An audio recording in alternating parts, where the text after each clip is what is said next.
there are some absolutely rubbish free-to-play games releasing in 2024. But I've sorted through the trash and now have a list of games that I think would be at least half decent, if not great. So here's a list of 10 free-to-play games that you will actually care about in 2024. The game that I've got the most faith in has got to be Arc Raiders, a third-person PvEVP shooter looking to enter the extraction shooter space and join the likes of Escape from Tarkov and Hunt Showdown. For those of you unfamiliar with the genre, the gameplay loop is that you enter a map, loot everything you can, do combat if you must, and try to escape with your life, because if you die, you lose everything. And that high-risk, high-reward gameplay loop is the driving force that has players addicted to this genre. Arc Raiders has this really cool retro-futurism aesthetic that I absolutely love, and some of the robots we'll be facing up against look menacing as hell. And the combat looks great, but there's actually not much info out there yet about Arc Raiders. The developers Embark Studios are being very tight-lipped about it all, but there's been closed alpha tests and people like how it's shaping up. The reason I have so much faith in Arc Raiders is Embark Studios' most recent game, The Finals. It blew everyone away with its visuals,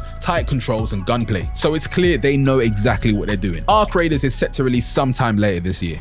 Let's switch it up to something different. Project L is a 2 vs 2 fighting game set in the world of League of Legends, and as someone who has unfortunately played League of Legends for over a decade and an avid fighting game fan, I'm excited to play this game. I know it all looks complex on screen, but Riot says that they want everyone to be able to pick up and play, so there will be simple controls. But they also said that Project L has enough depth to learn that will reward players who put the time in. The Legends skills on the Rift look like they translate well to a 2D fighter, and they still have the moves and personality that they're known for, and that's great to see. Project L looks to breathe new life into the genre with new and familiar but updated mechanics. Too many to explain here, but watch their how to play video and I'm sure you'll be pleasantly surprised. There's no release date for Project L just yet, but it's been 3 years since we started hearing about it. It was playable at EVO in 2023, so at minimum, we should expect a beta this year. It's going to be fun to play a co-op fighting game. Path of Exile 2 is a game that you should keep an eye on if Diablo 4 just didn't do it for you. D4's campaign was nice, but the lack of endgame content left a lot of people wanting more. Thankfully, D4 has never been the only popular ARPG. Grinding Gear Games' Path of Exile has always been there, giving hardcore fans exactly what they want out of the genre, but that is exactly the reason it never reached a mainstream audience. Path of Exile reached a point where it got too complex and the new player experience is just too overwhelming. With Path of Exile 2, it's a fresh starting point for everyone to jump in, and they've made it a focus to streamline their complex systems, making beginners feel more welcome while keeping the customization and depth that it's known for. It's got a brand new 6-act campaign, 600 new monsters, 100 new bosses, 100 new areas, 36 classes, 1,500 skills, and a reworked progression system. New combat features like dodge rolling and the option to control your character with WASD instead of mouse clicks. Once again, so many changes and overhauls, but the main thing is if you're looking to get into a proper ARPG, Path of Exile 2 is going to be where it's at. No release date, but an open beta will be available on June 7th.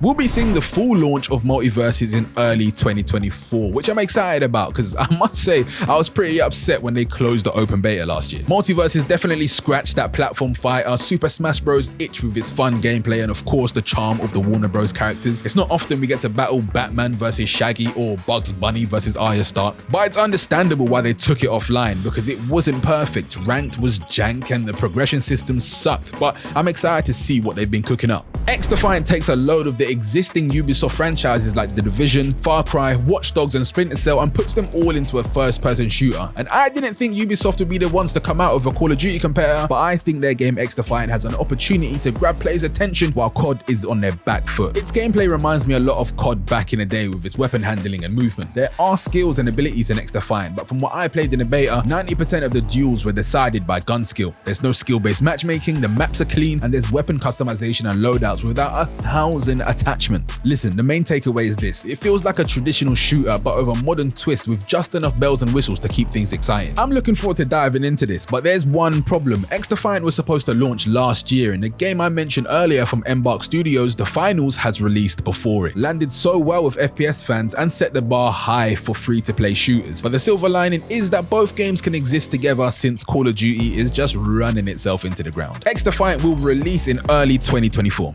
What if the notorious Dark Zone from The Division was the focus of a whole game? That is exactly what The Division Heartlands is. Yes, another PvEVP extraction shooter-esque type of game. This one has an emphasis on survival though, and an overarching story. You'll be infiltrating Silver Creek as a Division agent with objectives and missions to complete alone or with a squad, bringing in your best loadouts and builds. I doubt you'll have as much build flexibility as you would in the mainline Division series, but as long as there's high-end rewards to hunt and gameplay is high risk, high reward, I'm in. So there's a day and night cycle in this game. During the day, you'll be facing AI enemies and looting what you can, but survive long enough to see the nighttime, more bountiful rewards will be waiting for you, but you'll have to fight for them since even stronger AI plus rogue Division agents, aka other players, will want all of that higher tier loot for themselves. And that should create a fun gameplay loop. I've always loved how the Division games felt. The cover to cover movement is 10-10 and their weapons have great handling. The Division Heartlands is expected in the middle of the year sometime. If you're enjoying this, consider helping us out a little by 1, liking the video and 2, hitting subscribe.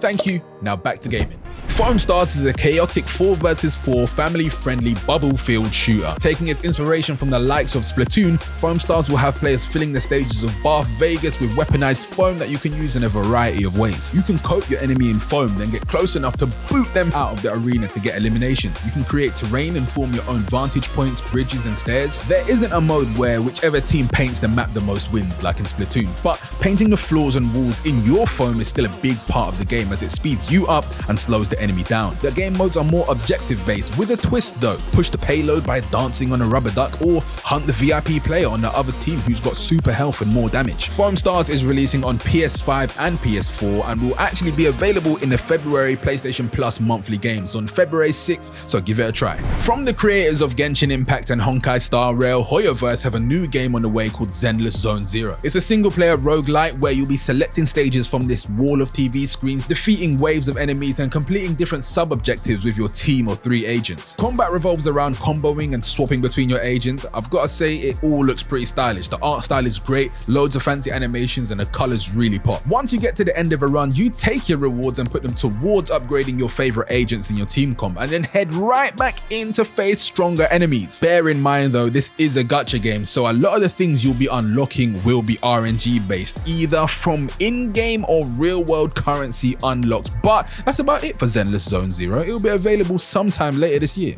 You might not know this, but Skate 4, now known as Just Skate, is playable right now since the devs are developing it with the players. But as you can see from the gameplay, it is pre-alpha, so very early on. They're building all the gameplay first, then focusing on how it looks. If you're a big fan of Skate, go and sign up and play. It's available on PC currently, but console tests will be available this year at some point. Skate 3 clips to this day fill up my TikTok feed with just madness and the wildest tricks, and honestly, I can't wait to see a new wave of that footage coming from this game. But I'll say this, I don't think Skate, when it comes time to release, is gonna do well. Gaming has changed so much since Skate 3's release in 2010, and I bet you didn't even know there's been other skateboarding games since then. Session Skate Sim, Skater Exile, Riders Republic. Sports games just can't hold players' attentions as well anymore. Sign of the times, I guess. I'm always cautious when game titles have the word project in them and come from unknown developers, but this one caught my attention late last year. Project Mugen is an open world RPG taking its movement inspiration from the likes of Spider-Man, and its flashy combat reminds me a lot of Scarlet Nexus. You play as an investigator researching the chaos that's taken over the city. The city is your playground. Most objects that you see on the ground can be picked up, people can be interacted with, and you could enter buildings seamlessly. An example of an arcade was shown where you can just walk in and start gaming. It all looks pretty cool. We can expect Project Mugen very late in 2024, but don't be surprised if it gets pushed back to 2025 since it does look quite ambitious. But those are the free-to-play games in 2024 that you should care about. Did any catch your eye? Let me know your #1 pick in the comments. My name is Durrani. Peace.